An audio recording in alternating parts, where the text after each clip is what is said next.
joining us here this evening and afternoon.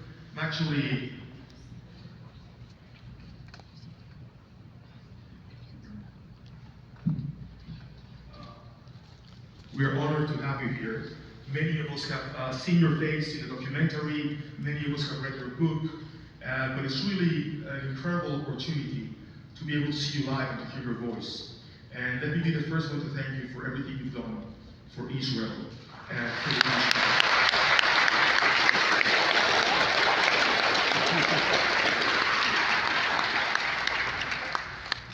And I hope you find Las Vegas not only hot in weather, but warm and welcoming you. I wanted to ask you, and I've always, I've been really anxious to ask you this question. What was it like to grow up in Ramallah, surrounded by something that most of us only see in the news and read in the newspapers? You were part of that. You were part of the very core of an enemy that wants to annihilate us. What was it like to grow up there? First of all, thank you so much for having me. Thank you for the warm welcoming. I appreciate it.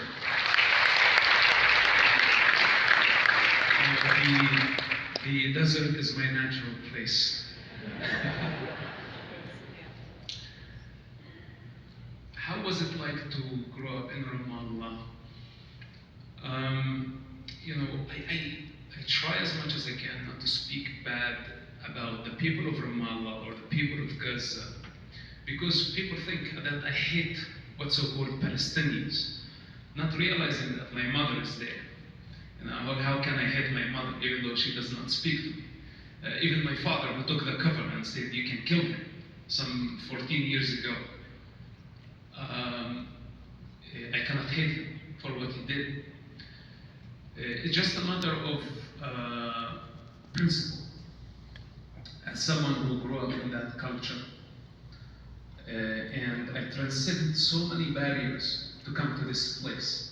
This is not just switching sides or switching agendas. This is my personal evolution, the choices that I made my entire life that brought me to this place. But people, I think, who are in denial try to reduce my journey and accuse me with all type of things so they can stay in their comfort, not face reality or face truth. The reality in Ramallah and in Gaza is of the 7th century, not the 21st century. It's all based on tribalism. It's based on shame and honor, not right and wrong. It's all about the status. It's all about deception.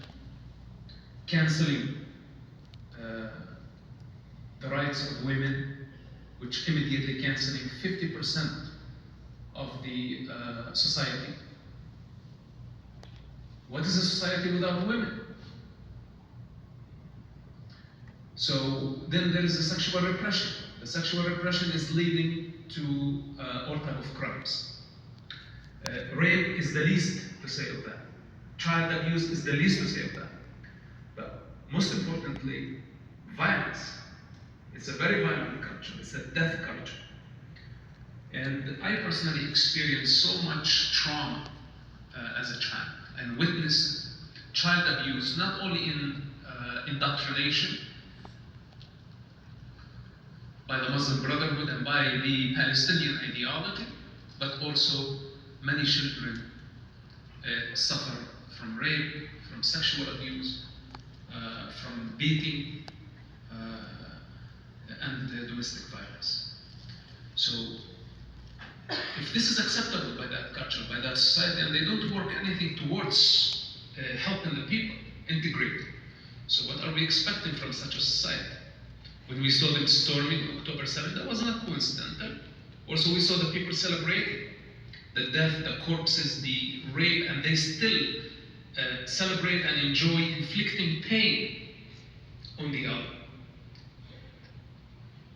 So we are talking about a human disease, a human condition, and a very severe one. You know, you mentioned something. What is society without women, right?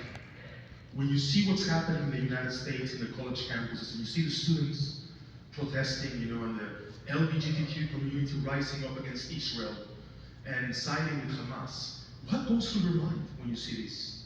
What do you say to these people? This is the nature of chaos.